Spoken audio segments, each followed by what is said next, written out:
first speaker is Alice Brown, the Director of Waterfront Planning for Boston Harbor Now. She's going to give us an update as to what's going on with her organization and hopefully fill us in on the latest hot topic in this part of the city, which is water transportation. So, welcome, Alice. Thanks.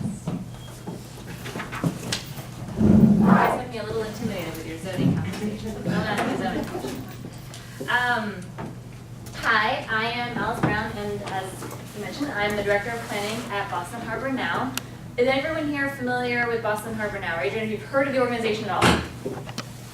That is great. Maybe our marketing is getting out there, or the North End News is really covering us effectively. You co-sponsor the fireworks, so we're very grateful. And that's one of the things I'm going to talk to you guys about tonight. So,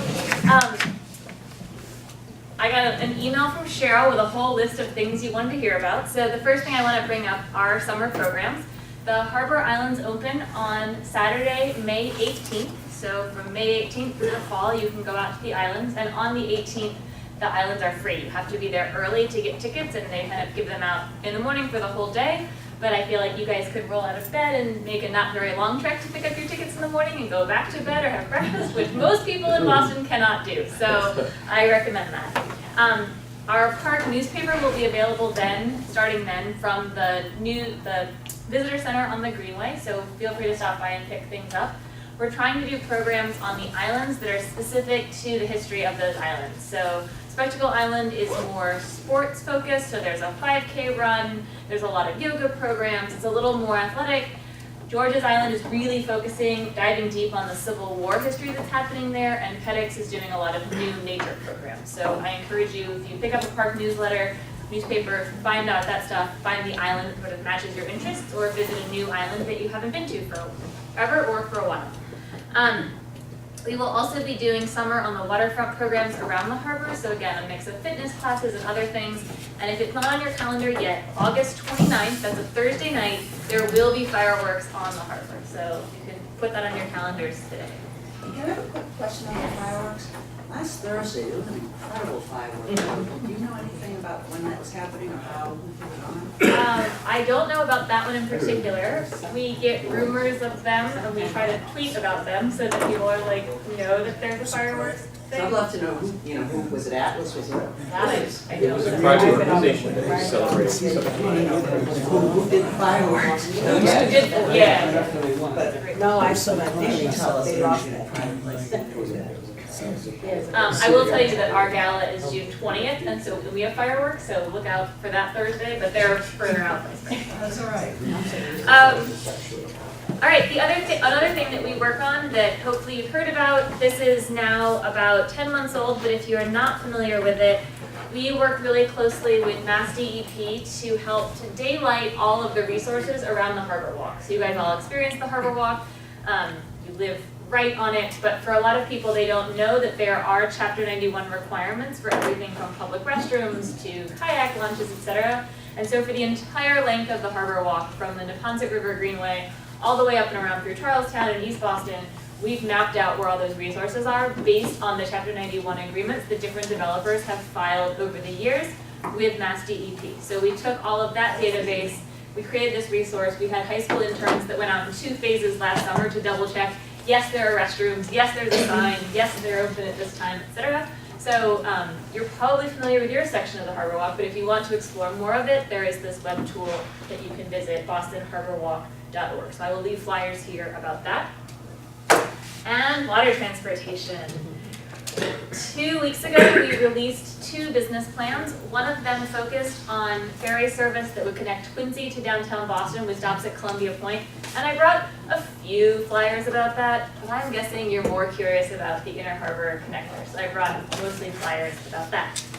Before I dig into the routes too specifically, I will say that this was a really large project that we spent about 2 years on, and the goal at the outset was to develop business plans ultimately, but to look at the whole region and try to understand where water transportation was going to be a solution to a problem and not just something people really sort of wanted, or 6 very vocal advocates were praying for.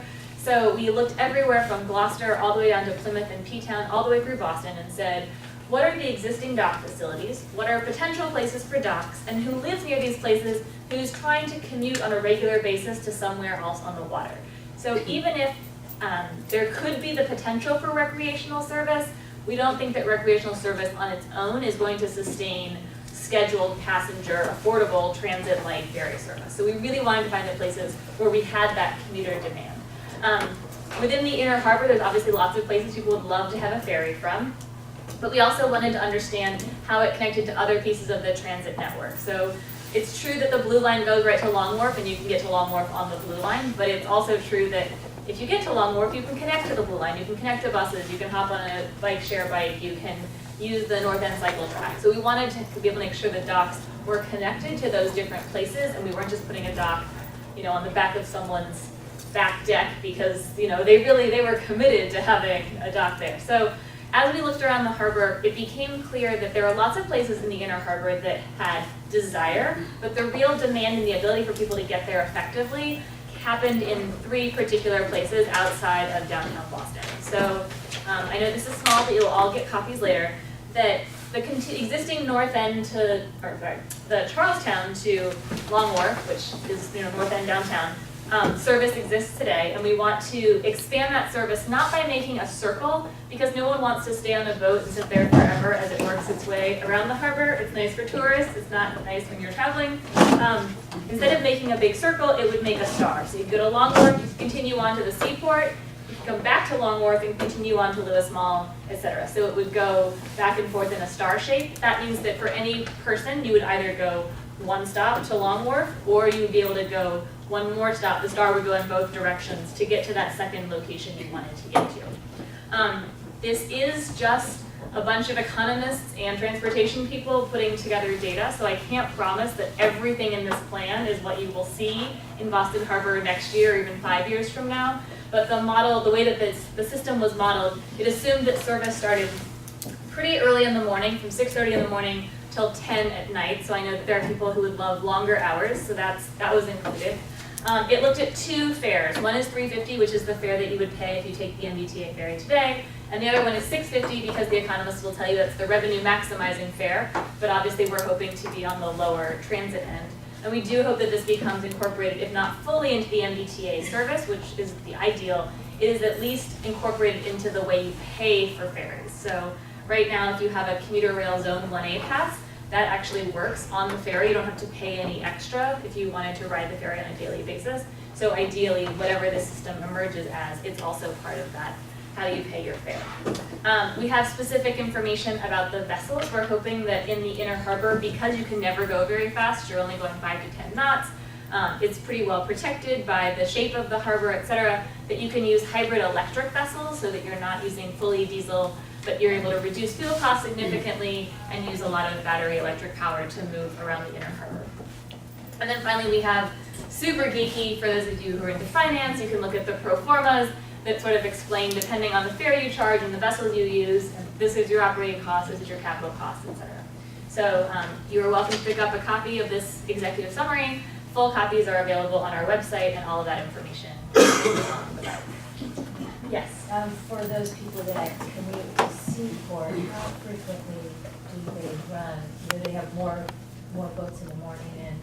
So the way this was modeled is that you would have 15-minute service during the commuter hours and 20-minute service in the middle of the day, which is, right now it's 15 and 30. So. Yeah. The ferry from Lovejoy to the Seaport, is that going to be more available to the public? So it became more available on the 1st of April. For those of you who don't know, there's the employers in the Seaport consolidated funding that they've been using for shuttle buses to lease 2 vessels from New York City that Bay State Cruises is operating. So they've been running from Lovejoy Wharf next to North Station down to the Seaport. When it first launched, there were only 5 tickets available to members of the public, and they were $13. But as of April 1st, there are at least 15 seats on every boat. Some boats have more if it's like a reverse trip, et cetera, and they're only $5. So I don't know how much more accessible it will be in this calendar year, but the whole year is considered a pilot. So if people say, this is a need for me and this is how, whatever, I think they'll be open to changing things or evolving.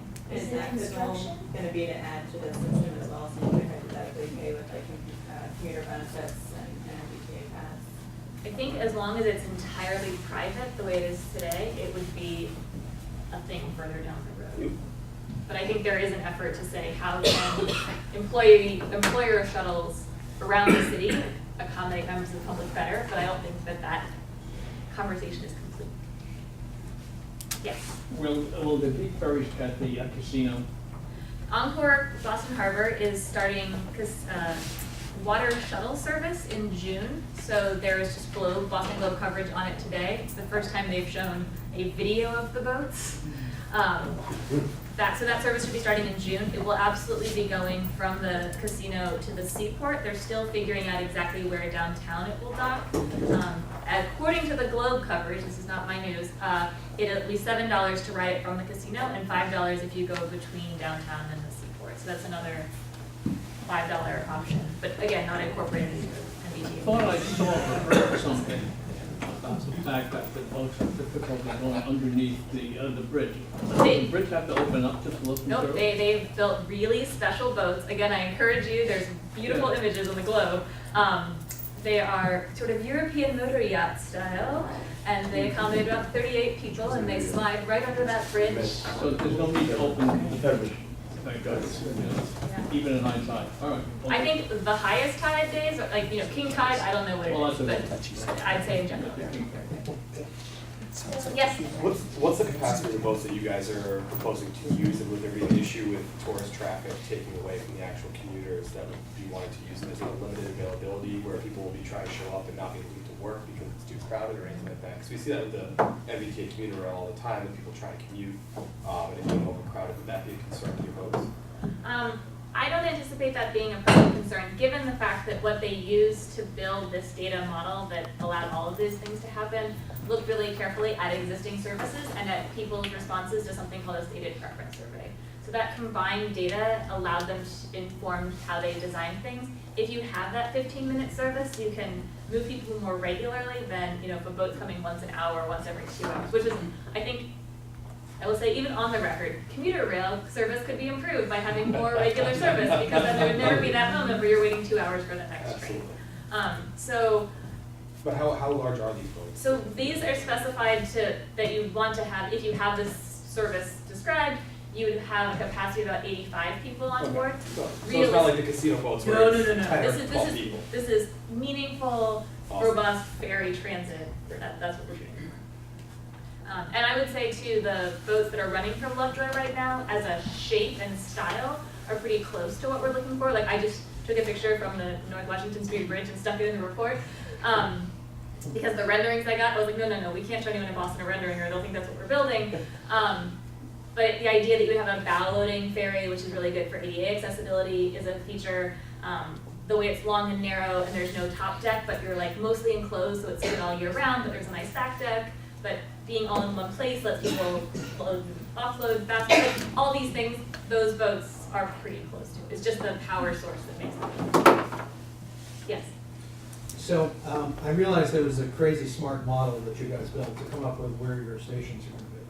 But am I the only one who thinks it's sort of weird that both the Long Wharf location and the East Boston location are within a couple hundred yards of a T-stop? And doesn't anyone think that it's sort of a lost opportunity with all the emerging places on the East Boston waterfront that could be alternate destinations to have a second disembarkation from the sides right around the Maverick Square T-stop? Before I answer that question, and I have lots of answers, I think what you're pointing out is useful. Do you have a place in mind that you're like, why not also this place, or you're just saying in general? Well, I mean, I like to go to Cato Pies for lunch sometimes, so I'd love for you to go to the shipyard, but that's just me. Yeah, no, But there may be other people who would like to go to the Eddy Building, which is another emerging place and all that, and so it's right in between them. But my point is, it's totally covered by the Blue Line, which is the most undercapacity rapid transit line in the MBTA system. So there's plenty of seats to get people. Not during rush hour. Even during rush hour. Not during rush Never- hour. No, it's campus. Maverick Station, you can't, you have to let it's like Haymarket and North Station during rush hour at Maverick, so this would alleviate some of that congestion. I mean, that's, That's the plan anyway. So I think You've hit on some of it, but also there's more, like, I think in a larger, longer term future, there are a lot of places that other ferries or more things like the Real House Pier 6 launch or the ICA's water shuttle. I mean, there's the capacity to have lots of smaller boats doing lots of different things. If you want to say there's always committed demand on a particular corridor and you're comparing it more to train service than to bus service, then in fact being close to those transit hubs means that other forms of transit are bringing people there. It provides an alternative and a level of redundancy for when the Blue Line isn't operating, and you've seen pictures of the water taxi dock at Lewis Mall that's like practically underwater because all the people are waiting to get on it. For people who are walking or biking, it's just you can take your bike on it at all hours. Like there's a lot of there's reasons that the duplicity is actually really valuable. And I will tell you, it's a pretty lovely walk to KO Buttons, but I think you already know that. No, I do. Yes. Is the construction on the North Washington Bridge going to affect the North Shore? Right now, the way that the vessels that they've selected were, like they specifically said in the RFP that the convention center put out, that it needed to be able to go sort of around and through and under most of that traffic. Because there's other boats that come through there that will need to keep coming through there. So there will always be a certain height accommodation even with the construction. There may be that anomalous day when, oh, we're doing this thing to the end, but that's going to affect everybody. Yes. Is there any thought of connecting North Station and South Station by ferry? If we already had 2 or 3 bridge questions, I will note that the bridges on Fort Point Channel are not particularly conducive to most ferry services.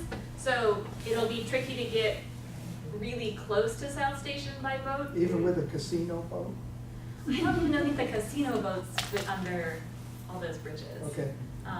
So I think there's a long-standing desire to get that boat dock as close to there as possible, but none of the bridges that have been built on that channel have been thinking that way. So in the same way that I sort of discourage excitement about Charles River ferry service, and I can give you a lot of land use and transportation reasons for that, the 4 Point Channel is also not super navigable for a boat that can accommodate a lot of people. Thank you. Yes? Although it's not part of your purview, what effect, if any, if they start having seaplanes on all of this new dense forms of interconnected water surface transportation, how disruptive is that? Do you know anything about those plans? I know a little bit about those plans. Based on my understanding of the way the seaplanes are operating and all of the regulations involved, seaplanes are at the bottom of the totem pole when it comes to waterfront permission to, like, you know, if you're out sailing, it's like the port versus starboard, like who has the right of way. The seaplanes have the absolute least right of way. So when they are on the water, they are a boat and they're at the bottom of the hierarchy. So any ferry is a higher priority, just like any cargo ship would be a higher priority than the seaplane. I think the only place the seaplane could be an issue, and I'm not saying it will be an issue, but just to flag that it may be docked in a place where it might be harder for certain boats to navigate around it, just in the same way that people like to park very large yachts on Boston Harbor in places that ferries have difficulty traveling around. There could be a seaplane in the way, and just from like a small spaces navigation standpoint, but from out in the harbor, they really are not. I don't believe they will be the issue. And by the way, Does that address your question? Yes. the public will get the opportunity to review the seaplane docking proposal as part of a amendment to the PDA for Pier 4 and an amendment to the Chapter 91 license at that location, and NEWRA will also get the opportunity to see that. And Boston Harbor Now's policy and planning team, imagine that Jill is standing here, will be reviewing and commenting. So. Yes. Back to the Harbor Islands, something that I'm probably the only one interested in this. As a younger man, I was a sailboat guy. When you're planning at the Harbor Islands moorings for... There are 69 moorings going in this summer. They should be ready by Memorial Day. I asked the right question. You did. I'm happy to answer that. All right. Are you involved in the Northern Bridge Center? We are one of the many people on the advisory committee. Are there any updates as to when I believe there's a public meeting scheduled for 2 weeks from today. or an open to the public advisory board meeting. I don't know when the next public meeting is. Was it right in that too, do they have a present design that they're thinking of? At the last advisory meeting, I believe, and you can find the slides on their website, that they had 4 different designs that they were considering. The actual deck is basically the same in all of them. It has the same combination of road space and Oh, the pedestrian bridges are starting space. to look alike. That is not an unwarranted observation. Yeah. Well, they're Yes. replacing very interesting ones. Yes. One more question. Last one, with light and noise pollution with early and late night service, will that be any impact to the waterfront community in terms of, the boats coming in and out? So you said it was gonna be starting at what, 4, 5, 6 in the morning? 6:30. 6:30 in the morning, so I'm assuming the boats would be getting there a little earlier. The And then you MBTA said- ferries, some of them do already leave at about that time. But with the increase in traffic would come an increase, I'm assuming, with your guys' boats as well? If you said a 15-minute, so now we're looking at every 15 minutes from, 6:15, let's say, when the boats get there, or 6:30 when they get there. Would there be any issue in terms of, with the horns, the lights, and all that of the waterfront community? I mean, I don't know how often you wake up to an MBTA vessel making the departing noise now. So I don't know, I don't have a good sense of how far that's. But is there any plan in place to try to limit that in the early morning or late evening? I believe that all of those things are pretty well accommodated by existing ferry operators. They're aware of when people might be asleep and when they're not. I mean, I even know taking the boat from Hewitt's Cove, where there's lots of residences right there, much larger, or significantly larger boats, or the same boats that come here, but they're in this tiny middle of nowhere-ish place that they're, I'm not a boat guy, so I don't know. Yeah. That's why I'm asking you. So typically All I know is they're I'm imagining the shorts, ferry and port they're at one long and 6:30 in three the morning. shorts, and that's it, and they're quiet, they're Yeah, very exactly. quiet. Is there a way I can turn that down? Yeah. So the technical harbor master rules for harbor are that nothing is supposed to be audible outside of boats on the harbor. And I don't think your horns are gonna be anything, I mean, they're not mine. Yeah, no, well, and when you do have a ferry and it has horns and all that, you have. It will still not be mine. But you can always call the harbor master directly if you have a problem with your noise level.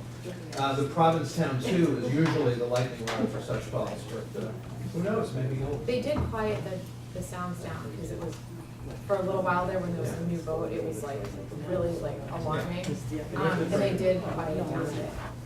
But everyone should know, and I think it's on the NEWRA website, the harbor master, there's a great number to call. It's not on there. Oh, really? All that fabulous information that you were maintaining is not there anymore. It's a great number to call if you have those problems. So again, there's been no final decisions in terms of implementing this plan, is that correct? Is there a timeline? We are working with many stakeholders to try to get pilot service for the seaport portion and to get Lewis Mall built and then that kind of stuff. And what's the hope for that in terms of time? I am hoping that there will be pilot service next year, but that is a hope and not a promise. Okay, Yes. we'll look forward to that. Thank you. Yeah, you can email me or anyone else at Boston Harbor Now whenever you want, and like I said, use it. Wonderful. Thank you very much for joining us.